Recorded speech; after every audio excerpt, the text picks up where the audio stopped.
It wasn't Tuesday like any other, until the heavens over London decided to bleed. Beneath a sky the color of a fresh wound, the familiar silhouettes of the Tower Bridge and the Shard were cast in a sinister, brooding light. Then the first drops began to fall. They weren't the usual gray, city-tinged water Londoners knew so well. These were thick, crimson splatters that hit the pavement with an almost audible weight, staining the stones in dark, spreading blotches. Office workers paused by windows, tourists lowered their cameras, and a collective, uneasy murmur rippled through the city streets as the world began to turn red. The initial curiosity quickly curdled into a palpable sense of panic. What began as a scattered, unnerving drizzle soon intensified into a relentless downpour of deep, viscous red.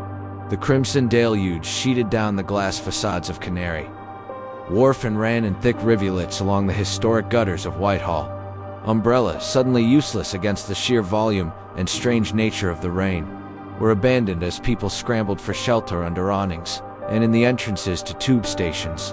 The iconic red double-decker buses, now camouflaged against a scarlet-streaked world, sat motionless in gridlocked traffic, their wipers smearing the bloody liquid across windshields in futile, hypnotic arcs. Sirens began to wail in the distance. A soundtrack to the growing chaos as London ground to a halt under the oppressive, coppery-smelling downpour. As the crimson storm raged outside, television screens and mobile phones became the new windows to the world. A special news broadcast cut through the regularly scheduled programming, featuring a grim-faced scientist, Dr. Eris Thorne from Imperial College. He spoke with a strained urgency, his words cutting through the rampant speculation and social media frenzy. "We can confirm," he stated, looking directly into the camera, "that the substance is not blood. Preliminary analysis shows it to be a complex, unknown organic compound, unlike anything we've previously encountered."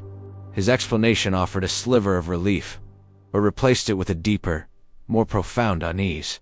The camera then cut to chilling live footage. The once bustling Trafalgar Square was now a deserted, flooded plaza, the red liquid pooling around the base of Nelson's Column.